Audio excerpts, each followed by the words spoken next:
all you headless cowboys. This is Big Orange Couch, the 90s Nickelodeon podcast where we talk about all things 90s Nickelodeon. My name's Joey. I'm Andrew. I'm Kevin. Yo! And this is episode number 238, the first episode of Podtober 2022. Yes. And we're starting things off with, Hey Dude, Ghost Stories. It's the only way we can start with Hey Dude, Ghost Stories. Man, happy Podtober to everybody out there. Hope everybody's feeling good. It's October. It's spooky season. The last few Podtobers we've started with Kevin. We're pretty well on record as Kevin not being a fan of scary things. That's true. Not being actually even that big of a fan of 90s Nickelodeon. Hey, I don't know about that. But I don't think we've ever gotten you on the record on Hey Dude. Can we go for a trifecta? Why don't we see how the rest of this episode plays out here? Okay. All right. Well, that's intriguing. Very nice. Yeah. Andrew, you feeling good, Podtober? Yeah. Oh, yeah. Good way to start it, actually. Yeah. I originally was thinking I didn't really remember that episode this episode that well, but as I was watching it, suddenly it was all coming back. It was like, this was sort of, for me, a classic Hey Dude episode. Yeah. I felt the same way where I was pretty sure I maybe hadn't seen it. And then there's a moment in the episode with Melody's head, or Brad's head, where I was like, I really remember this moment. So, it did come back to me eventually. This one did not come back to me at all. I mean, I probably saw it, but... Did you watch, do you remember what, because you've been on record before of, part of your childhood you didn't have Nickelodeon. Once you did, do you remember ever, catching it? And Hey Dude, in general? Oh, yeah, I definitely watched Hey Dude. Okay. That was one of the more frequently watched ones by me. It was approved in your household? Oh, I don't know if there was any approval process. But it's one that I didn't always turn off. Okay. All right. That's a bit unusual. Hey Dude, for being one of your I'm not saying that Nickelodeon shows. I'm not saying the preferences of 11-year-old me were any good. We know. Okay. No, I mean, I love it. Here for it. Oh, yeah. We've gotten a little bit of flack lately of having people on for shows they don't like. So it would be a positive. That's kind of fun, though. Yeah. I like it both ways. Yes, you know? absolutely. I don't want to waste any time here, especially because we do have a This Month in History. It's been a long time, but we're in the 80s. So, This episode was Season 2, Episode 6 of Hey Dude, which means it aired on November 17th, 1989, right at the end of the 80s.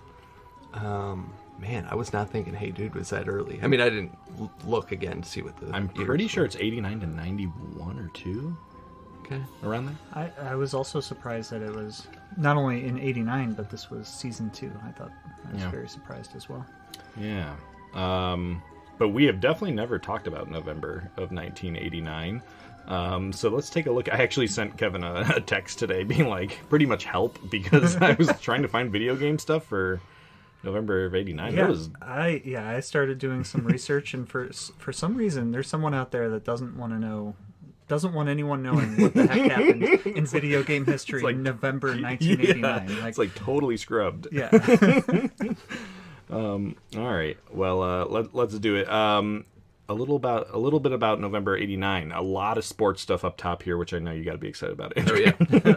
So the NBA expansion team, the Minnesota Timberwolves, make their NBA debut that month. They lose 106-94 against a now defunct Seattle SuperSonics. The first NBA game at Orlando Arena for the Orlando Magic occurs. They also lose their game to the New Jersey Nets, also no longer in New Jersey. This one's for Kevin here. Browns quarterback Bernie Kosar sets a club record of 16 consecutive pass completions. Oh, okay. Great.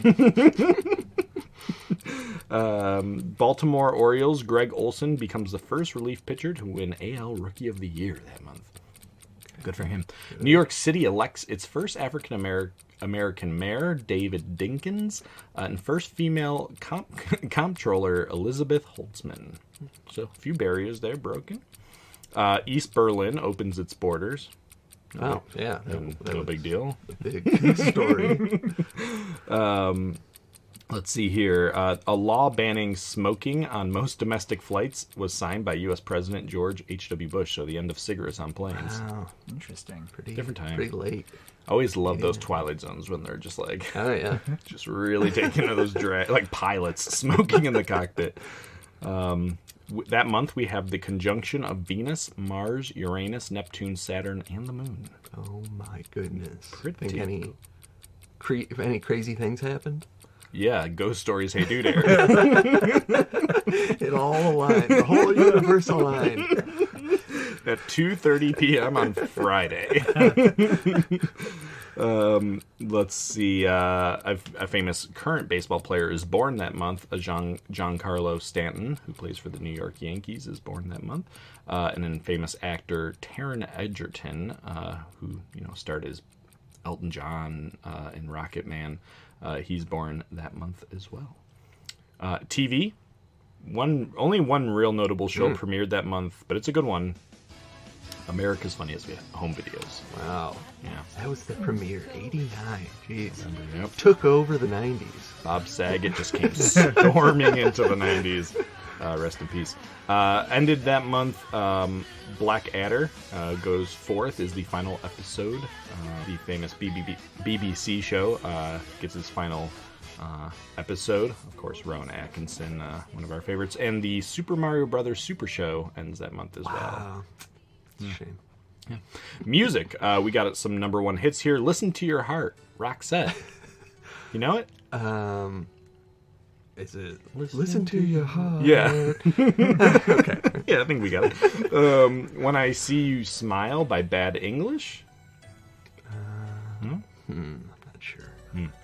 And I know you know this one. When I see you smile. Is that it? Oh, that could be it. That sounds like something. Well, but I don't think that's Bad English. I don't know. Maybe.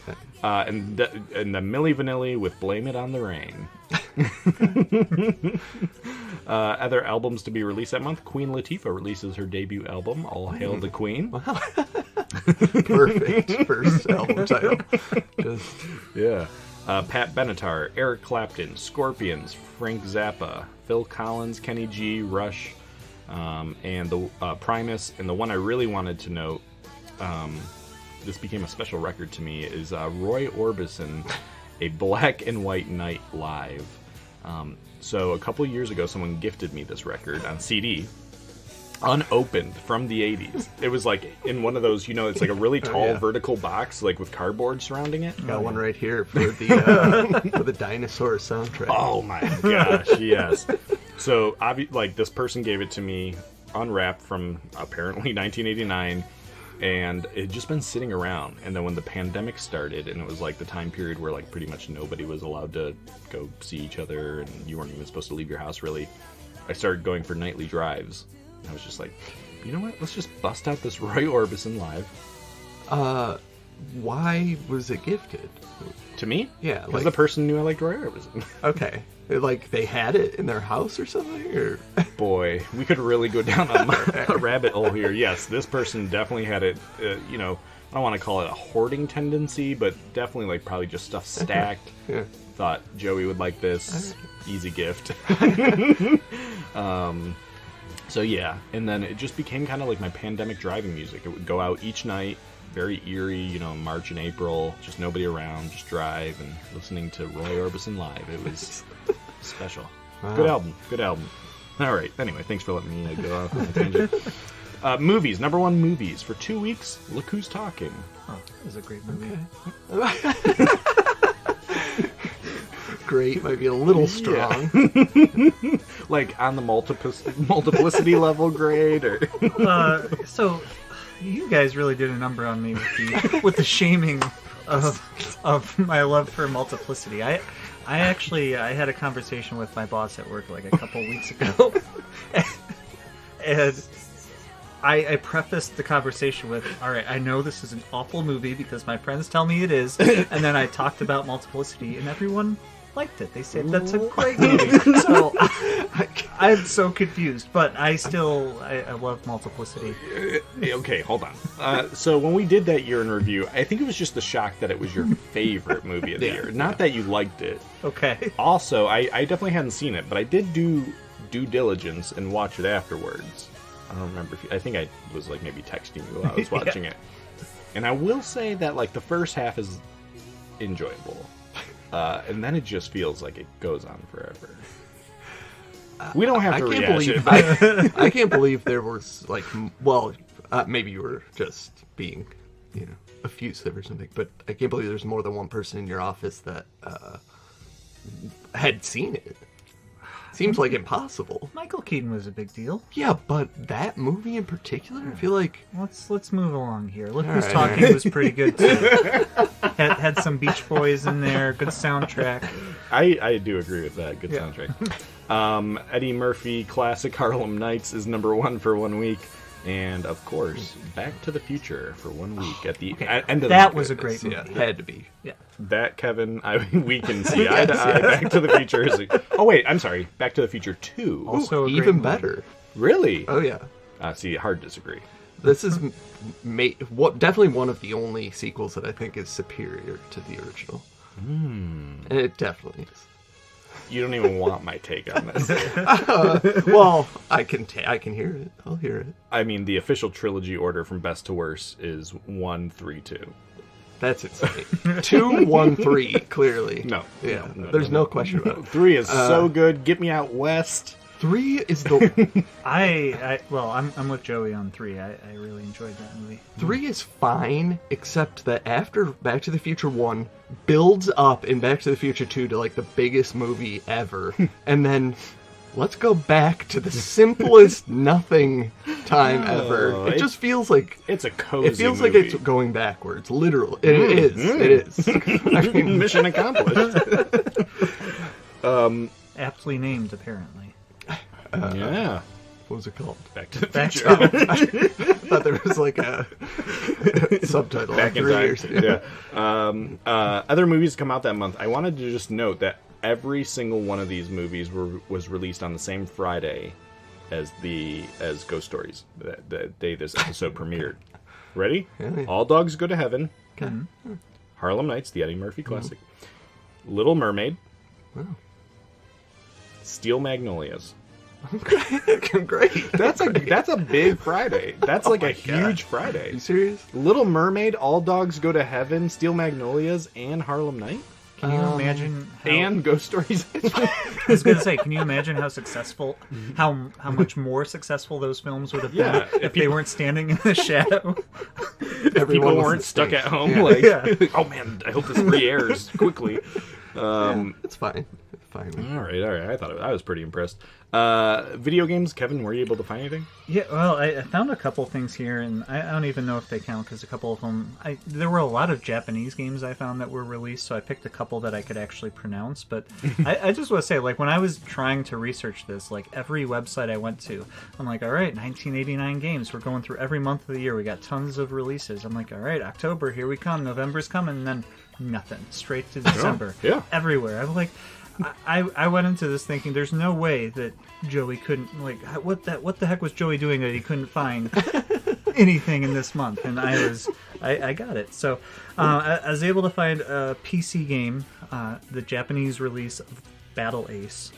Nothing. There was a Famicom game called Dungeon Magic: Sword of the Elements, and then Final Fight in the arcade, so not the NES release, but I think the arcade release. But like that was the best I could come up with. There were better than what I came up with.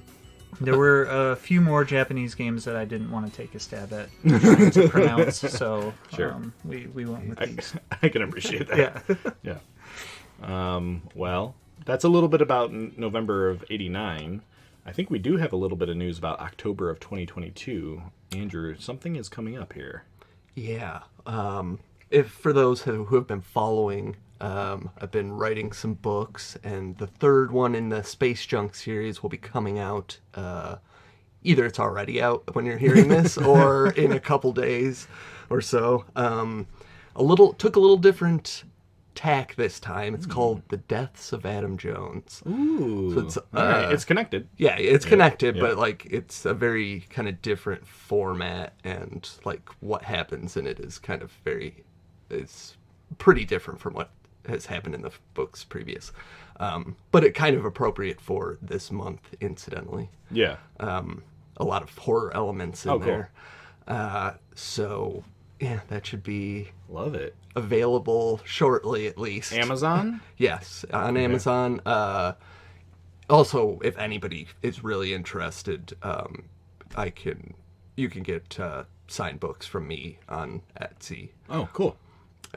or just message one of us and I'll figure something out. Shoot the man a DM. Yeah, yeah. Could I bring my books to the next podcast yeah, and of have course. you sign them? Of course. I love that, Kevin. Just live as we're recording. Yeah, I think an official book signing. Well, I'll look forward to trying to find the cryptic message on the blank pages at the end of this one. So It might be a one-time thing. we'll see. Very cool. The Death of Adam Jones. Cool. Deaths. Oh, the deaths. Yeah. Whoa. This might make sense if you're very familiar with the ones that have come before this. I mean, it'll definitely make sense if you've read them already. Okay. Fully. Okay.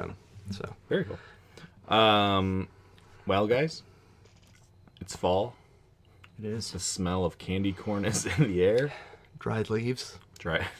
The driest leaves. I'm wearing a bright orange flannel. You sure are. Is that in honor? It is. I love it. Damn, Yeah, that was good. That was it. it really didn't bring it. I mean, yours actually is Yeah. kind of Halloweeny. Yeah, black like- and maroon. Yeah. Okay. All right, now that everyone knows what we're wearing. Andrew wearing I completely forgot that we're even white in t-shirt. Halloween territory.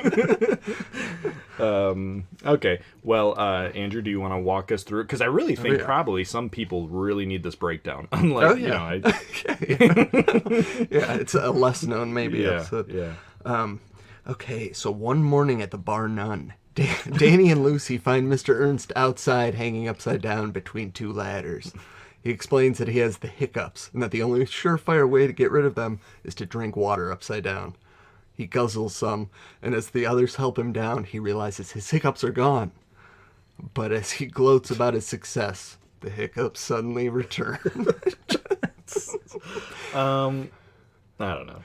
I mean, once I got through the episode and realized this was like going to be a recurring thing, it made sense. Yeah. At this moment, I was like, man, that was a terrible intro. I still kind of feel that way. I mean, especially because the tag at how the episode ends feels like, why did we need this hiccup? You have Ben Ernst. You could do whatever you want with Ben Ernst, and we get hiccups on the scary episode. It is bizarre. Maybe they're like, this is getting too scary. We got to throw something in here that's... Yeah, kids are gonna be too freaked. Yeah. I really wanted this beginning thing to at least like... I didn't spend the time to come up with something, but I feel like I could have come up with some joke to like some actual punchline to end it. Yeah. They came close at the end to figuring out how to use it, but not quite. Hiccups. I wanted to ask, do you guys have like a method you go to when you really want to try to get rid of hiccups? I usually just hold my breath because it's the easiest, most available thing usually. I usually hang upside down and drink water. So. It's hard to know when you're doing that for hiccups or when you're just doing that. Yeah. I also just hold my breath. I don't. Yeah. Do you puff out your cheeks like a blowfish? No, I do. Oh, I think it helps. I mean, I'll try it next time. Interesting. You just hold? Yeah. Oh no, you got to go. This is deep. Puff it out. It really, I swear. I will say every time I get hiccups, it goes through my mind briefly. Like, I think about those people that have had hiccups for like 40 years or whatever. I'm just like, please don't ever allow that. There was that guy who had it for, I think, like 70 years. Yeah. And they said like the last 3 or 4 months of his life, it stopped. That's just just like a kick in the face. Like that whole scenario is like almost enough to make me believe in some sort of preordained, everything. There's something, like, this guy did something so horrendous. Like this was his punishment. Yeah, karma. Yeah. That night, a storm rages outside as the staff plays charades in the I'm going to call them bunks. I don't know what they're called. Yeah. Storm, by the way, just storms are such a nice setting for any show. For sure. Just love like a storm in the background of something happening. Feels good. And I have to admit, in this show in particular, it feels like that some effort was required for that. For sure. Yes, for sure. Just real quick, would we call that charades or would we call that Pictionary? Oh, Pictionary. Excuse me. Yeah, good call. Good call. Pictionary.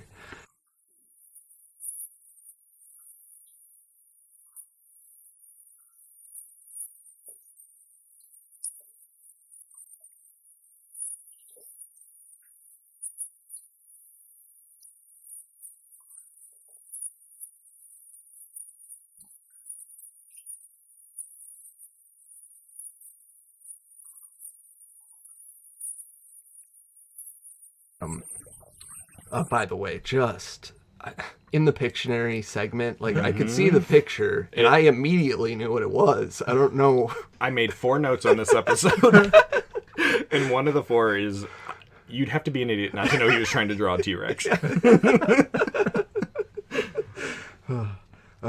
The game ends in an argument, and as they try to think of something to do while it rains, Melody suggests they tell ghost stories. I like it. Creepily. Yeah.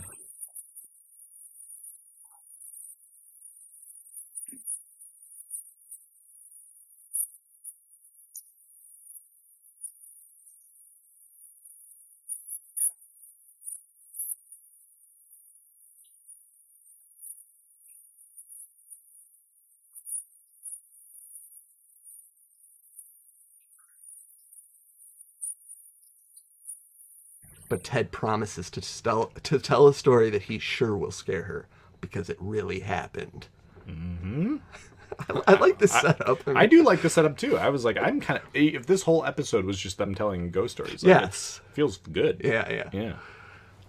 The story is about Ted's great-grandfather, Jack, who worked in a dangerous sawmill. When Jack tried to advocate for safety measures, the owners of the mill arranged for him to have an accident. And when they were done, Jack was left without a right hand. The lights in the bunk suddenly cut out, and Ted reveals that the mill owners were found strangled a few weeks later. Mm-hmm. Jack was the main suspect, but when the investigators discovered that the murders had been committed by someone right-handed, he was ruled out. Brad rightly guesses that it was Jack's severed hand that killed the mill owners. But Ted also reveals that the hand has been passed down through his family for generations, until it was finally given to him. Ted shows them a hand in a box. When Brad goes to touch it, it suddenly reaches out and grabs her. Yes. When they find out it's just a trick, though, Brad is so mad she vows to get even, but Ted assures her that he cannot be scared. Yeah. I like this whole... Good premise. Yeah. Yeah. Brad is kind of... I mean, she's a little bit of a downer in this episode of just, like, how, like, unwilling she is to go with the fun. And then, Ted's got this also, like, you can't scare me thing, and we got a good competition going. And I like the story. I mean, especially as a kid, I thought it was, like... the sawmill story? Yeah. What is it, Kevin? What is it, Kevin? Kevin? I didn't really have anything to add there. But... Okay. Did it get you? Did it scare you? The hand? Yeah, I was terrified when it grabbed me. I was actually tricked the first time through. I was looking at it closely because I was like, what is the trick? And I'm like, oh, this must be a mistake. Both of Ted's hands are on the outside of the box. I did think for a moment that it could be his hand in the box, but I'm like, there's no way he went through the effort to... How could he even have the time to set this up? But, Yeah. I like it. I mean, it just reminded me especially of pranks of this era. Yes. You were talking about that magazine you used to get with all the kind of things you never knew existed. Yeah, things you never knew existed. This feels very much in that realm where it's like a fake hand on a box. You stick your hand in your shirt. Yeah. It's like you could pull it off as a kid potentially. Yeah. I guess what was weird is when they didn't believe him, they thought it was a fake hand. He's like, "Go ahead, touch it," and like normally you would expect like the hand to start moving when he says that, and they just like show someone like gently grazing their finger on this hand. They're like, "Oh yeah, that's as real as it gets. That's the real deal." I actually thought it was pretty good. I was imagining myself touching it. Like, oh man, if you didn't know it was a real hand. Honestly, I'm laughing because I think I also did. Like, I was like, because it really does look like a real. I mean, we've spent too much time on this hand. Okay. Late that night, when Ted comes in from working in the rain, Brad and Danny try to scare him.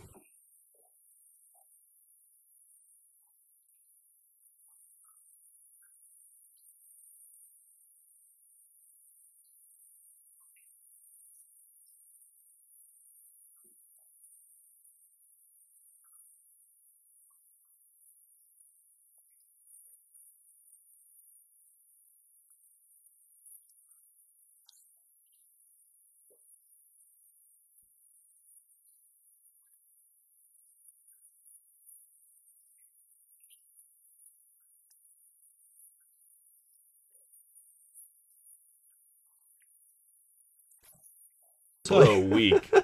I mean, he like walks in, he decides he's not going to get changed, lays down on his bed, a hand pops up. At this point, you can tell by Ted's demeanor this is a child's play to him. But it's Danny. No, who comes through the door? Oh, Brad. And she's got he calls it out like it's a mixture of wrong horror. Like Freddy Krueger, Jason, and Leatherface. I wrote this down as one of my favorite quotes. It's Chainsaw, not the Texas Handsaw Massacre. Very good. Yeah. But I think this is a good scene to really sell. Like, he's really cool. Like, Ted is unflappable. Oh, yeah, sure. I bought it. Yeah. I also feel like the whole costume thing was, again, a little bit above and beyond for what I expect out of Hey Dude. Like, mentioning these movies. Like, they put something together. It made sense. The only thing I'll say, without ruining what comes next, is I wish they would have kept kind of going harder. Like, sure. It felt like they were kind of going for it at the start here, and then it lulls. Yeah. Like, into, like, like, it's Hey Dude. And Sure. We're just going to chill for a little bit. I agree. Yeah. The next day, Mr. Ernst is still hiccuping. And as the staff eats breakfast, Ted finds a glass eye in his cereal. Unamused by their lack of creativity, Ted offers them some condescending advice, and Brad becomes more determined than ever to scare him.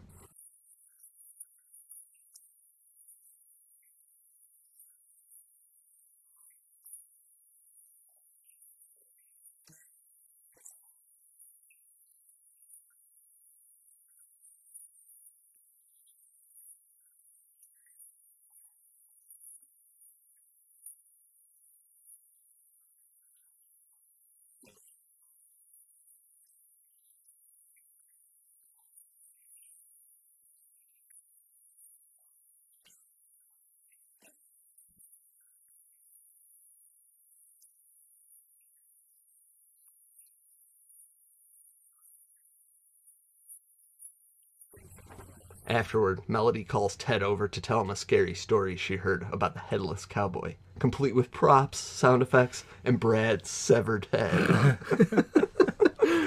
This whole setup is again, I like it. I like the trying to scare him, but it feels almost like right from the moment he walks in, almost maybe he knows too quickly. And then it kills a little bit of the momentum. Yeah. But he's just got that smug look on his face that, from the second he walks in. But I did like the headless cowboy story. Yeah, it's good. I guess throughout this episode I wanted more of I wanted just an assault at Ted. Just different fails. Yeah. Although the last one, when we get to it, is a good one. It's well done. Yes, yeah. Although I I'll just say right now I have questions about whether it was intentional or not. Okay. I do want to mention Brad's severed head here. I could swear it was maybe used in a commercial for Nickelodeon or something a lot, because it is a really memorable image. Yeah, it may have been. Later, after Ted successfully scares the hiccups out of Mr. Ernst, Lucy tells them a ghost story of her own, in which years ago all of the people at the ranch were killed inside their bunks, with the doors and windows locked from the inside. From the inside.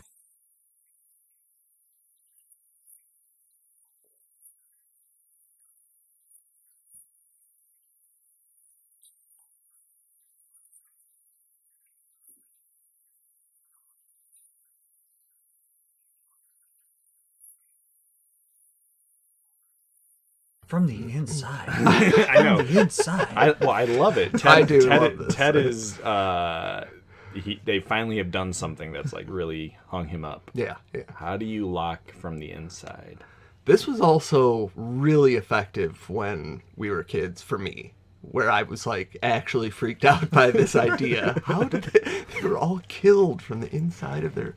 And it's kind of extreme for Hey Dude, talking about all these people being killed. At the Dude, at the Dude Ranch, like, I think the place would be closed. Yeah. I just felt like he wasn't really concerned about the murders. He was just more like, how were they locked from the inside? Yeah, he wants to know. He wants to know the logistics. Yeah. Like, well, how do you pull this off? I mean, that's what makes it really creepy.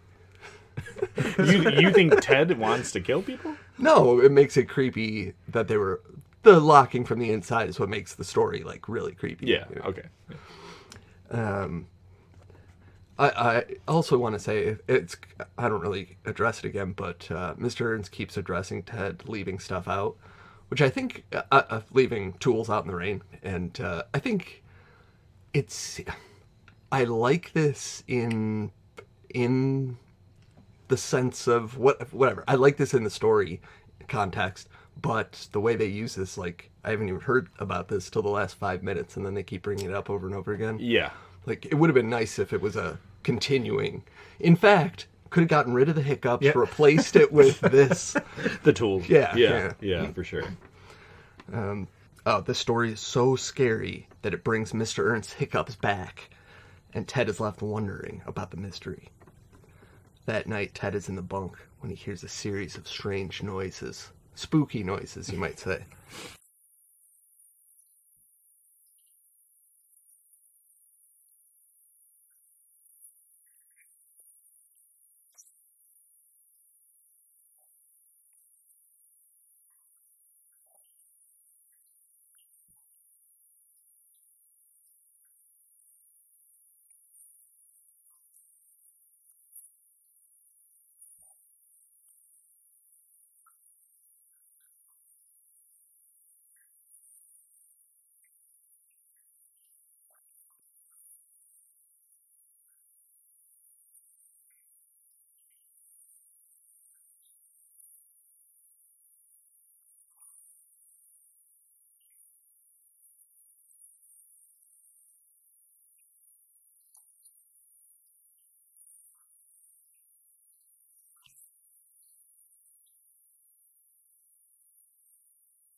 He figures it's just the others trying to scare him again, but when he finds the bunk empty, he gets worried thinking back to Lucy's story again.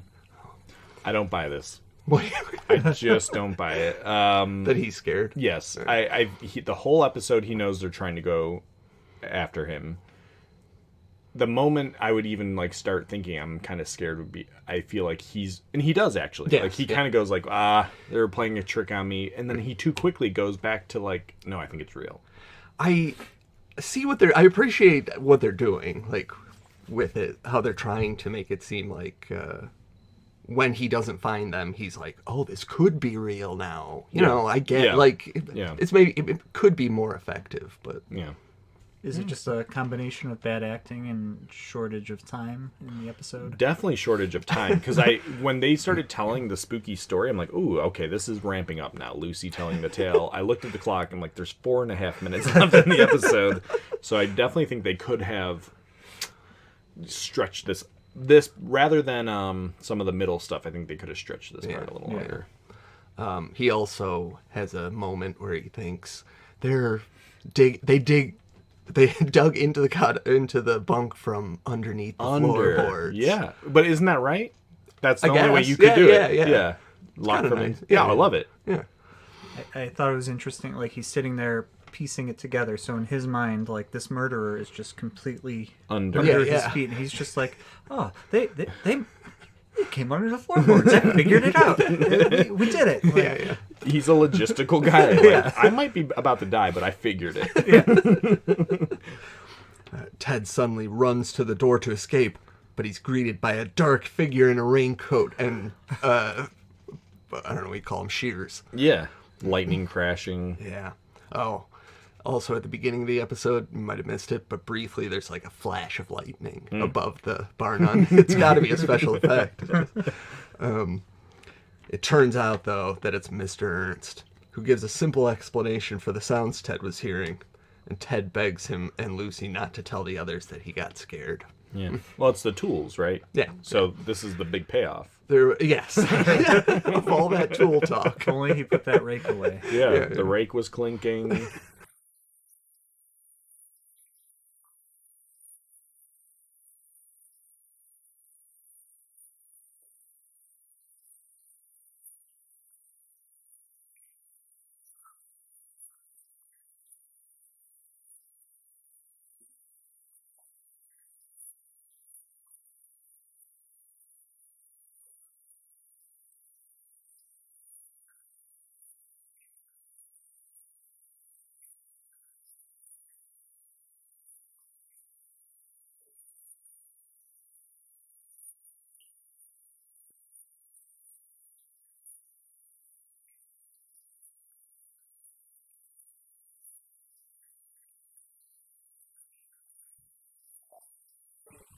Okay, so my question is, from earlier, is this coincidental? Or is this them setting him up? Because nobody seems to really come in and, like, really Yeah, be like, we got you. I think it's definitely coincidental. Coincidental. Yeah. That So sucks. you don't think Lucy was in on this? That's what I'm asking. Is Lucy in on this? I see. Yeah. I like that it went someplace that I wouldn't have necessarily thought. Like, I would have thought they got him in the end. Yeah. So I like that. It's a little bit subverting what you think is going to happen. Yeah. However, it would have been good had Lucy's story kind of been more, just again, like more throughout the episode, maybe, so that it's just getting into, you think it's getting into Ted's head. Lingering longer, yeah. But the way it really pays off is like, coincidence, please don't tell them. They walk in, haha, you got scared? Yes. Like, no, I want them to be part of it. Okay, I mean, they enjoy themselves. They're glad Ted got scared. Sure. Ted could only be scared by himself is the, Okay. the payoff. I like that. I like that thesis. I did enjoy how ashamed he was, though. Like, as the scene is closing, he's got like his face in his hands, Buried in his hands. Oh, yeah, he's very upset. He can't believe this has happened. Mr. Ernst celebrates the rain finally beginning to let up and the fact that his hiccups are gone again. But when Danny pats him on the shoulder, his hiccups come back. Oh, boy. But then he reveals he was just kidding. Oh, gosh. Nailed It's it. a real sitcom-y kind of ending.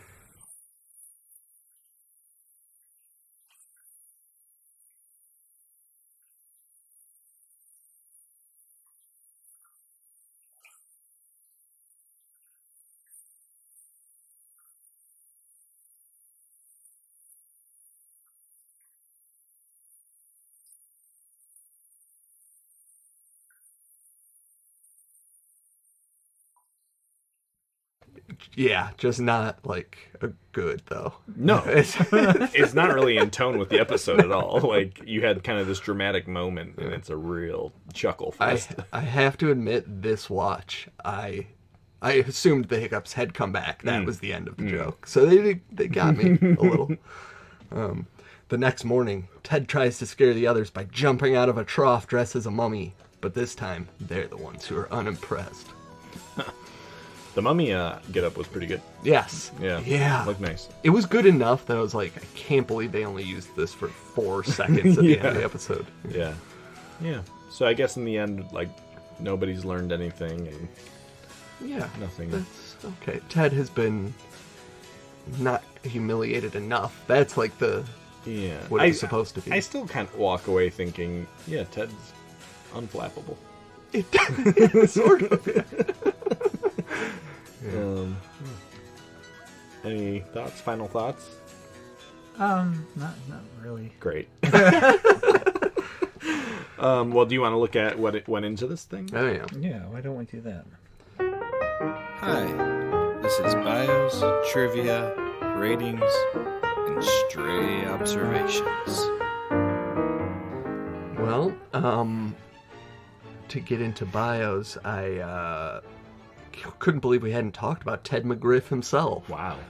He was played by David Lasher, and he was kind of a regular face in the early 90s. He appeared on Roseanne, Full House, Step by Step, 90210, Blossom, Clueless the series, Sabrina the Teenage Witch, and later Melissa and Joey. Holy moly.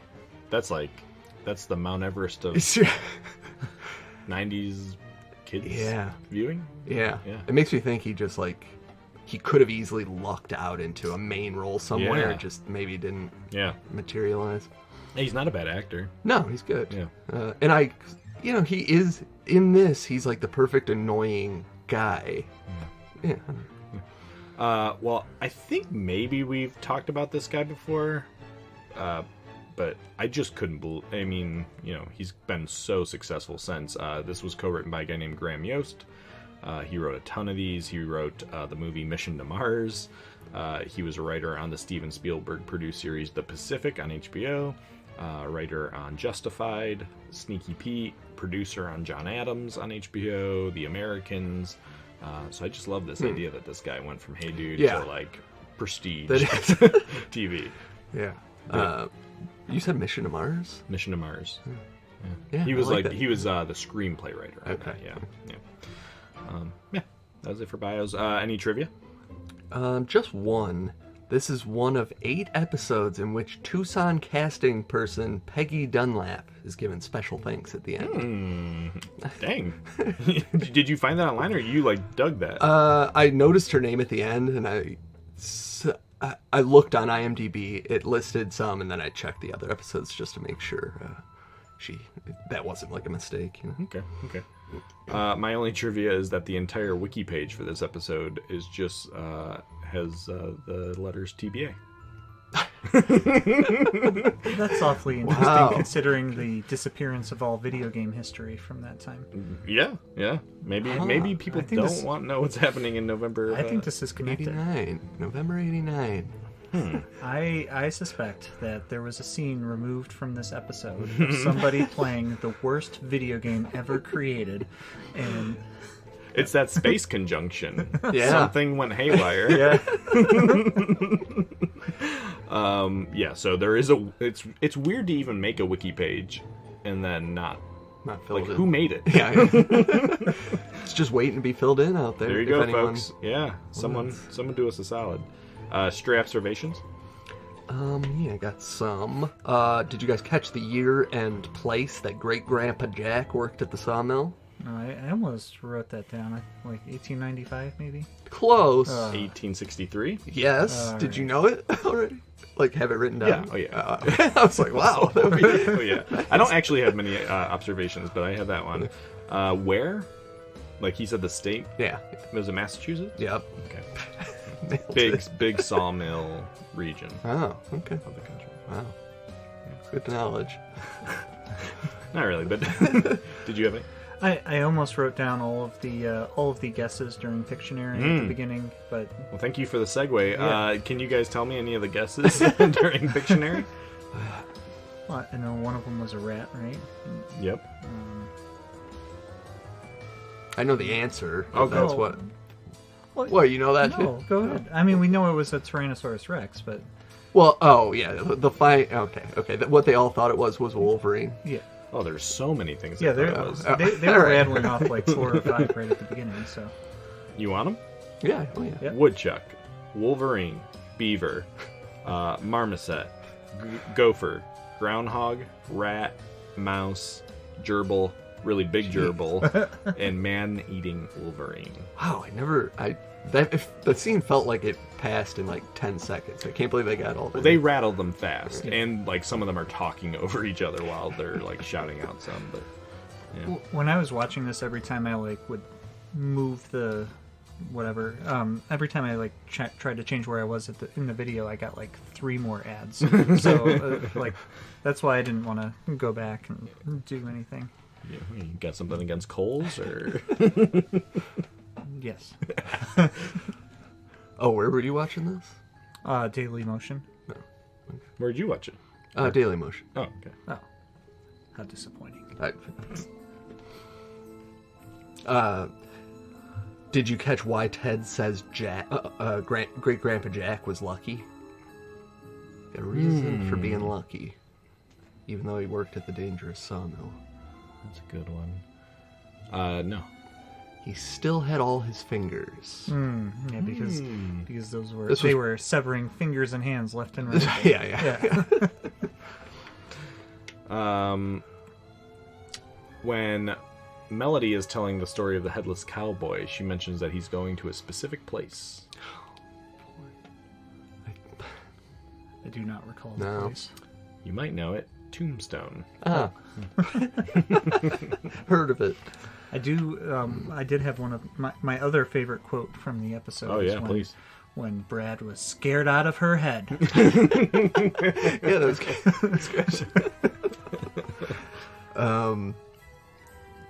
Did you get how long Ted has been hearing and telling ghost stories? According to him, this is how he became an expert. Since he was 4. Not quite that long. Does he give an age? Yeah. 11. Since he was 8 years old. I'm out. I win by Price's Right rules. Nice. Brett. I just noted that Brad had Freddy's glove and shirt, Jason's mask, and Leatherface's overalls, and the handsaw was. Yeah. And I guess you did. Oh, Ted has rules for scaring. Did you get these? Oh. It's 3 rules. It's something about like setting the atmosphere. Yep. And no, I can't remember. Make it real. Make it real. And put in a little twist at the end. Oh yeah, like that. Yeah, he's a student of Rod Serling. Yep. And finally, I think I got this right, but I noted the number of extras in this episode. Did you have any guesses? It's more than I would have originally. Wow, you outdid me this time. I thought you might have this, but how many did you guess? 7. Oh no. Why? No, well that could be. Shoot, I can't believe. I'll say 10. 15. Oh, man. Like exterior shots? Yeah. Okay. There were some sneaky ones. Yeah. Where, like, you could just make out somebody in the distance. A blob. Yeah. Okay. All right. Well, Ghost Stories on IMDb has a rating of 7.8 out of 10. Wow. Which is pretty good. I mean, yeah. Yeah. I think this is a pretty well-loved... Hey, dude, in fact... I want to say when we did our when we did our Nickelodeon Awards, our fake award show 5 years ago, I think this is what won Hey Dude. Wow. Okay. All right. I can believe that. Yes. This was the highest rated Hey Dude, followed by Battle of the Sexes, Murder He Wrote. That might be a good one for the future. And Double Date. Wow. Yeah. I really like this episode. There's only one other episode of Hey Dude that I like specifically remember. We haven't talked about it yet, but I might be called Scavenger Hunt or something like that. Anyway, maybe we'll eventually get to it. Well, out of 5 Crib stars, what did you? one of the best Hey Dudes, I think, actually. It's totally rough. A lot of objective issues with it, but I gave it a 4 out of 5. Okay. Wow, pretty high. Yeah. I just really enjoyed it. I guess it gets bumped up because of the nostalgia factor for me, and remembering this episode specifically as like, as far as live action shows before Are You Afraid of the Dark, this episode felt like the only thing besides Zeke the Plumber that was like creepy enough for me. I think Zeke the Plumber almost hurts this episode a little bit because it's the same template, but obviously Salute Your Shorts went real hard. Yeah. And, this one goes a little less hard. Yeah. Kevin, what did you think? I gave it a 3 out of 5, and mostly I enjoyed the episode. I think it just had the pacing issues. I think what you mentioned earlier, Andrew, about if they spent a little less time on the hiccups and maybe a little more time like kind of setting the stage for that final scene, I think that would have been really nice. And kind of some of those scares in the middle there, I was just like, all right, we see what they're doing here. Like, yeah. So overall, it's a pretty good episode. I just struggled with the pacing a little bit. Yeah. I mean, I'm kind of in between, I guess, literally. I gave this a 3.5, which is my highest score. We've talked about Killer Ernst, Magnum Ernst, Cowboy Ernst, and Ted Saddle. And so this is definitely my highest score of those we've watched. I think, like, compared to most shows, there are pacing problems with this, but actually this episode of Hey Dude is, in comparison to other Hey Dudes, pretty fast-paced. Yeah. So, like, I didn't have that much of a problem with that. I think the reason it gets docked is because, like, it's kind of supposed to be scary, but it's not really scary enough. It's not really funny enough. And so it's a good Hey Dude, but it's I can't get to the 4s on it. I guess, but a solid like for Nickelodeon for this era, it's a fine entry into the spooky episodes. I guess in the early going, I was like, oh, are they just going to be in this room just telling stories the entire episode? You would not have liked that. I don't know. Like, I don't know. I guess maybe not. Yeah, I was ready to get cozy. I was like, get a blanket. Let's hear some, like, because honestly, the Sawmill Strangler was like a pretty good. It was a pretty good story. Yeah, it was a good story. I guess like usually when they set up an episode like that, they'll start telling the story and then they flash to it actually happening. And I was like, wait, so we're just gonna listen to this guy tell not that kind of budget, Kevin. I will also say that this was a pretty good use of ensemble for Hey Dude. Like, there's not a lot of Buddy, not a ton of Danny, but everybody has like a moment for the most part. That's true. So that's pretty good. One other sort of issue that I had, the way they were going back and forth, it was like, it's raining out in the desert, it's storming, whatever, but then the next day, it's like a perfect day. It's beautiful. Yeah. Pretty much all the Ernst scenes are like, oh, it looks gorgeous. Yeah, that's a good point. Yeah. All right, you guys want to name this puppy? Yeah. Sure.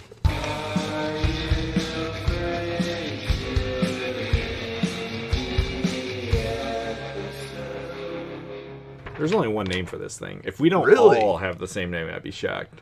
Okay. I'm sure that you don't have mine, probably. I called this one Scaredy Ted. Okay, that's not mine. You're right. Maybe it's a variation of yours. I have Are You Afraid of the Dude? Oh, that's pretty good. Okay, I like it, yeah. All right, I guess I'm just crazy. I called this thing Better Off Ted. Oh, okay. Wow. That's good. Yeah. All right. Okay. All right, one more time. What is it? Scaredy Ted. Are You Afraid of the Dude? So this would be almost like a prequel to Are You Afraid of the Dark? Yep. Yeah, it's where like DJ McHale was sitting around and be like, you know what? Telling scary stories with kids? I can do better than this. I like to think he thought. This is garbage. This was his inspiration for the entire thing. Yeah. I mean, the way it starts, it very well matches that tone. And I said Better Off Ted. We'll post those, and you guys can vote. It'll be a quick turnaround here because, of course, our next episode is coming very soon since we're doubling the output for this month. Before we do that, we've got a couple short letters. This first one is from our longtime friend, Marlena. Nice. And she wrote us about her favorite Hey Arnolds. Just a real simple list here. She said, "Hey Gut Buckets and Blowholes, as a huge fan of Hey Arnold, I thought it was only right to share my top 5 favorite episodes, which are as follows. Number 5, Helga's Parrot. Nice. Like that one. Yeah. 4, Headless Cabby. Oh. Hey. 3, Ghost Bride. Ooh. I don't know if I remember that one. Yeah. And she's using emojis here, which I love. Number 2, Helga on the Couch. One of my favorites. Wow. Yeah. And, of course, an all-time classic, number 1, Arnold's Christmas. Yeah. She says, I owned the episode on VHS growing up and look forward to watching it during the Christmas season every year. Love Cool. it. Yeah. Close calls include What's Opera Arnold, School Play, and Married. Ferguson, Arnold Saves Sid. Okay. She said she finds it to be the weakest of the Sid episodes. Hope you have an awesome week. Your fan, Marley Mook. Really nice. Yeah. Thank Good you, Marley. list. Yeah. This one comes from Allie. She says, "Hey, hello, fellas. I know I just wrote you, but felt compelled to write again after hearing Andrew's Ferguson for Song of the Year in Year in Review 2002. 5 for Fighting Superman." You're Ferguson. Yeah. Yes. Yeah. Andrew's absolutely correct in this selection. Thank you. Well, it was actually released in 2001. Around that time, little 14-year-old me and my best friend Dimitri were obsessed with this song, without any possible or logical reason as to why. The band was coming to our hometown, and we begged our parents to let us go to the show by ourselves. I assumed they wouldn't take us themselves because of how awful the band is. They said they weren't comfortable us going to a concert unsupervised, and I still laugh at the idea of 2 14-year-olds surrounded by what I assume would be middle to late aged white adults rocking out to five for Fighting like they were the Beatles. In retrospect, I think my parents were likely embarrassed their child wanted to see this band that overtook the smooth rock airwaves. Yes. Anyways, upon hearing Andrew's selection, I had to share, and hope you two can share a good laugh. Looking forward to Podtober. Your pal Allie.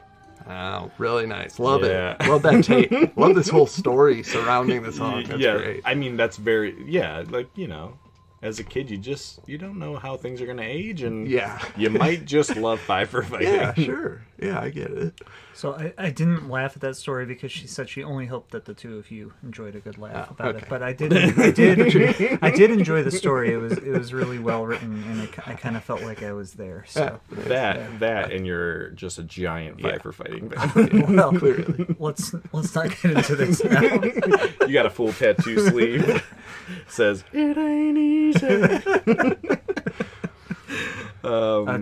Just to set the record straight for Allie, I am not a 5 for Fighting. Really? Right up there with the Beatles for you. No, they're actually one of those bands that I don't even list as my favorites because it's just like an assumed. It's a given. Like, that's all. That's always number 1, and then everything else comes after that. Yeah.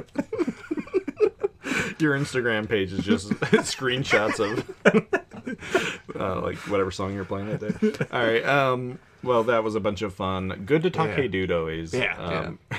It's the most middling show that I like talking about. For sure. Yeah. I think that's right. It's not bad, but it's certainly not the best, and it's fun. It's fun. Yeah. Always. All right, Andrew. So what is next in Podtober? Next up, we're talking The Tale of the Doll Maker. Ooh, boy. Classic episode. Long time coming. Yeah, nice. Several people requested that we do this one. I'm pretty excited. It came up earlier this year on our favorite objects episode. Yeah. I had some issues with your selection of it.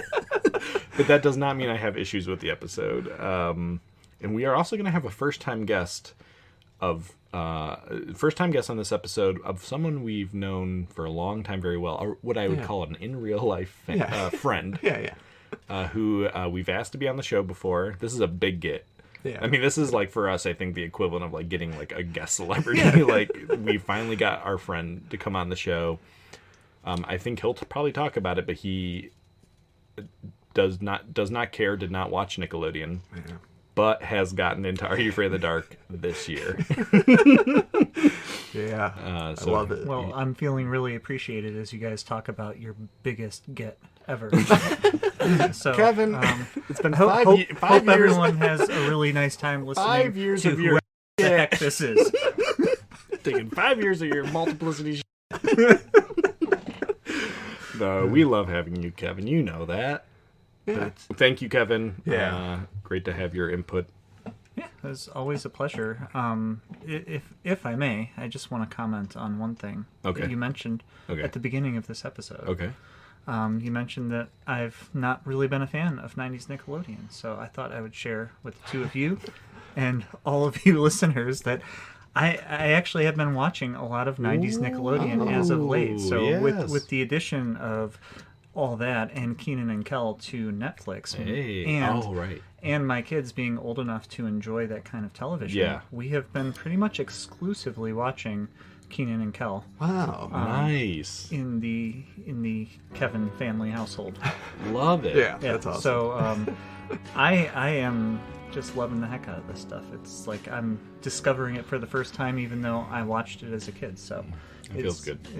It's interesting, and I thought I could share that with you. Kenan and Kel is fun, right? Like It is. it's just kind of, you'd have to be a real stick in the mud to watch it and be like, I can't get on board with this. Yeah. What's the other one? All That? Yeah. Yeah. More on the fence on that. I mean, I've stated on this podcast in the past that I wasn't really an All That fan, but I've really been having some good laughs. So Good. Yeah, that's great. This is encouraging. yeah. By next year, you're going to be like a rabid super fan. Just keep throwing this stuff on Netflix, and we'll watch it. Love it. Yeah, great time. Well, we hope we see all you spooky mill owners next episode.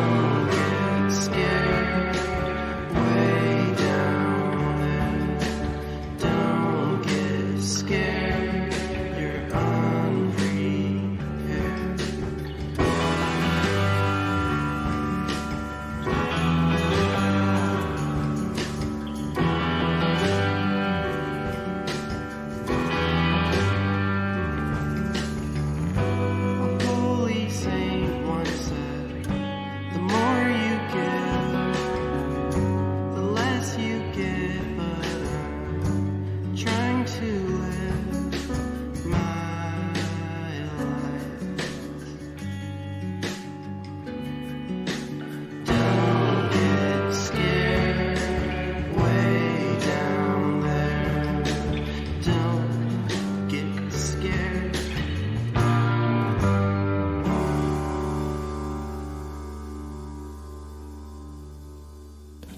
W-A-R-T, Ward Radio, Wellsville.